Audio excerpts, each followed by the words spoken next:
I'm JC Hill with Alvarado Street Brewery, and here's your craft beer and brewing tip of the week.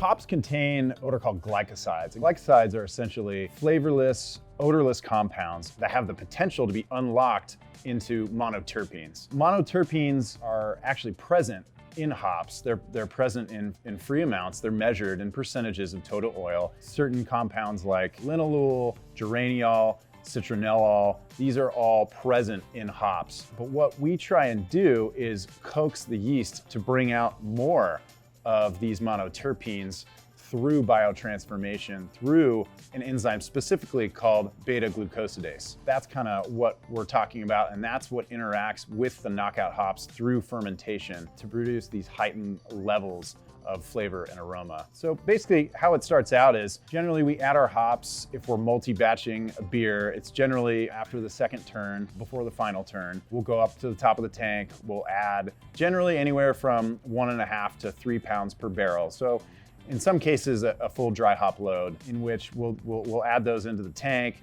Then we will add the exogenous enzyme, which is the beta-glucosidase, and then we let the yeast do all the work. In the presence of the enzyme, it's going to perform everything that it needs to. It's going to convert all the starches into sugars and ethanol and alcohol. And so in our process, since we're a production brewery, it takes multiple batches to fill a tank. And we actually find that it's easier to add knockout hops, not directly into the tank and knocking out wort onto those. That can cause clogging and all kind of sorts of issues. So we usually add knockout hops after the second batch that we knock out into the fermenter, usually the second of 3 or 4, depending on the size of the fermenter that we're filling. We'll then add the exogenous enzyme, which is beta-glucosidase. It's in liquid form. We just add it right to it, and then we let fermentation do its magic and assess the final product. And kind of going back to what the beta-glucosidase does is it breaks down glycosides.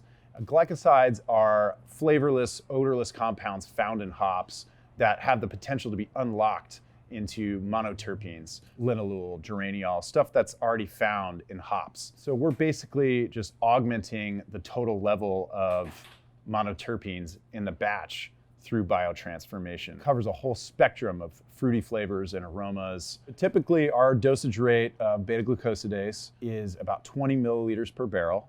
That's what we use right now. It's as simple as just adding it to the fermenter, and it will naturally mix during fermentation, which is really, really nice. We don't have to recirculate the tank or burp it from the bottom. We let yeast take care of that, naturally mix it. It's a beautiful thing. Essentially, when these glycosides are cleaved by the enzyme and it creates more monoterpene alcohols, we're looking at heightened levels of linalool and geraniol. Geraniol even gets converted to citronellol at a certain point. There's many other of these at play. Those are kind of the 3 that have been sort of studied the most at this point.